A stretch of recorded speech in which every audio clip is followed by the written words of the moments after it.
Zambia's government presented a $6.3 billion budget for 2013 on Friday, raising expenditure to fund infrastructure and underscoring its commitment to creating jobs in Africa's biggest copper producer. Now joining us later from our studio in Lusaka will be Fredson, Yamba, Secretary to the Treasury at the Zambian Ministry of Finance. And I have Yvette Babb in studio. She's the Africa researcher at a Standard Bank. A very good evening to you, Yvette. Thank you so much for coming through late this evening. Looking at the 2012 budget, how different is it from the previous government? Well, we had the 2012 budget, which was the first under the new administration. So the PF announced that in November last year, and this is their first, I would say, wholly self-designed budget. Obviously, they had limited time when they came into office last year to design their own budget. So this is very much in line with their new priority of creating jobs and targeting the 4 sectors that they've identified as most likely to assist them in that regard, and that's agriculture, manufacturing, infrastructure, as well as tourism.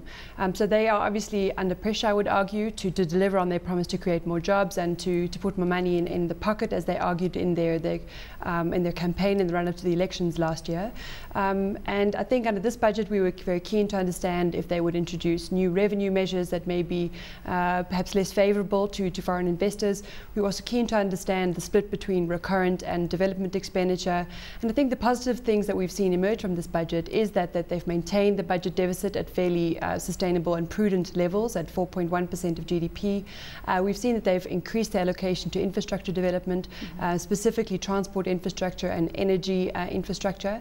And we've seen that they have at least seen to maintain the levels of recurrent expenditure rather than increase those relative to overall expenditure.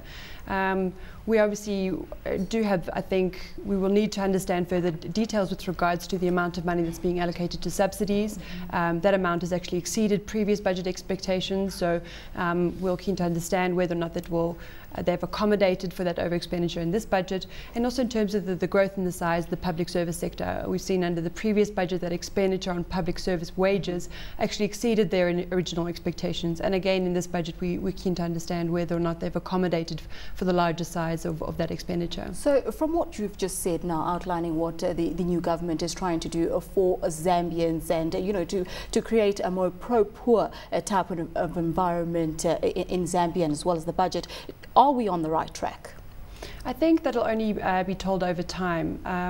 Obviously, in the last budget, they did give some direct revenue measures in terms of increasing the tax bands for personal income tax, therefore allowing for a decline in obligations by small and lower earning individuals. They reduced the VAT on a number of basic commodities.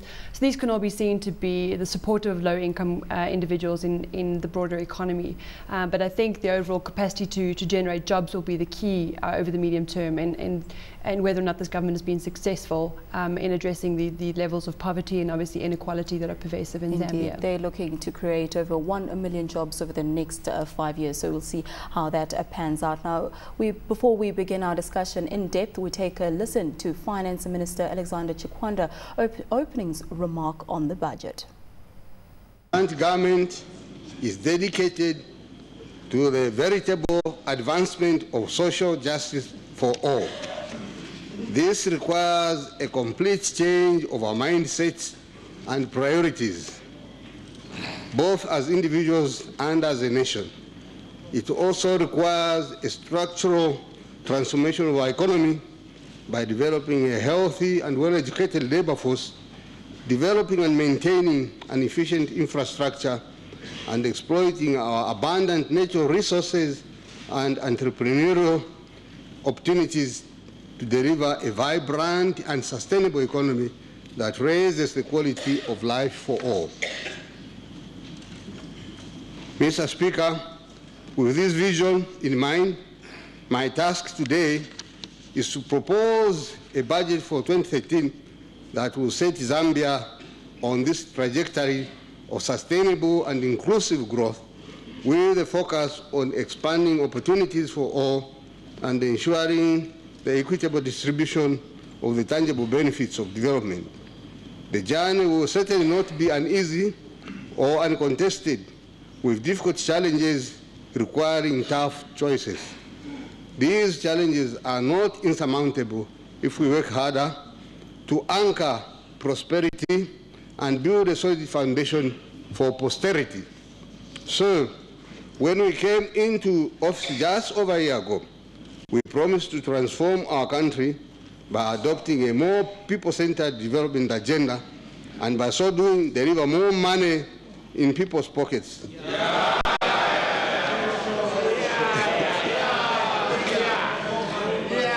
Let me state without reservation and ambiguity that we are determined to deliver on this commitment.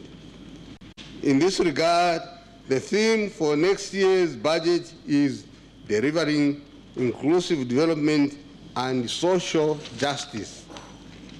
So, I wish to stress that this will not be achieved simply by promoting handouts. Our fundamental approach is to build a self-reliant people able to sustainably generate money from their own pockets. Mr. Speaker, this is the surest way.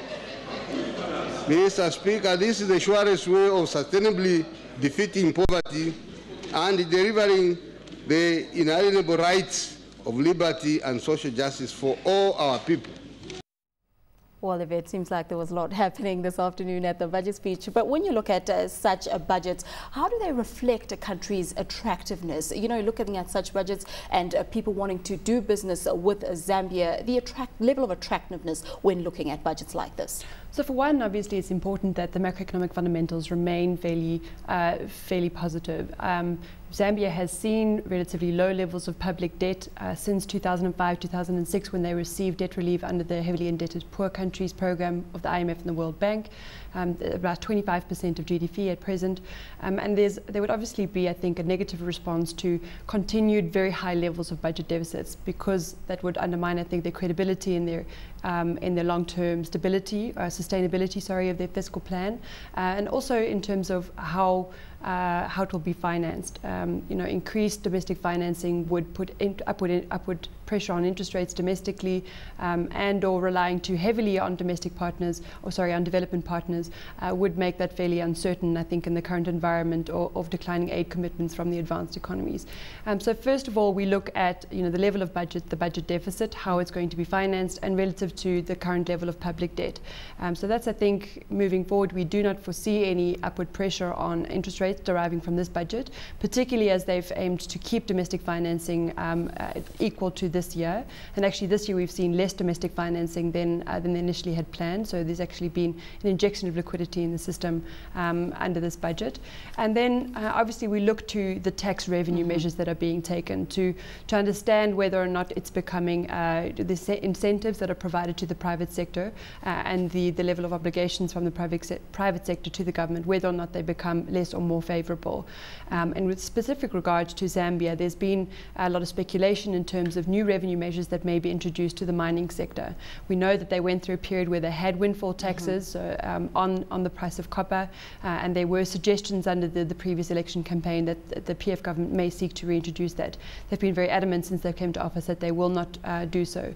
There are, however, continued concerns that the mining sector is not contributing enough to the budget. So we actually haven't seen significant revenue measures that may be to the detriment of foreign investment in the mining sector, which I think is also another positive. Would like to get Mr. Fredson, Yamba, Secretary to the Treasury at the Zambian Ministry of Finance, just to join us, and still have in studio Yvette, Babb. A very good afternoon to you, Secretary. Now, looking at the budget in terms of spending this year has only increased marginally to 26.6% of GDP from 26.5%. Some would say it's not too different to what we saw coming through from the previous budget. But the question here would be, how does it address some of the social agendas that the President has put forward for the country?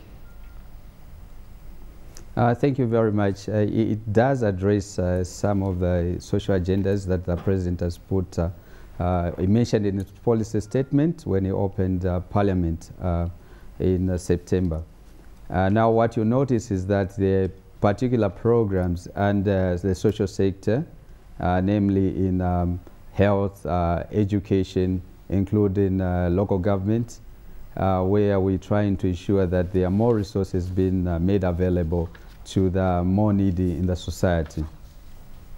And Secretary, looking at that budget deficit sitting at 4.3% of current account deficit of 4.3%, the question here would be, how is the government looking to finance that deficit?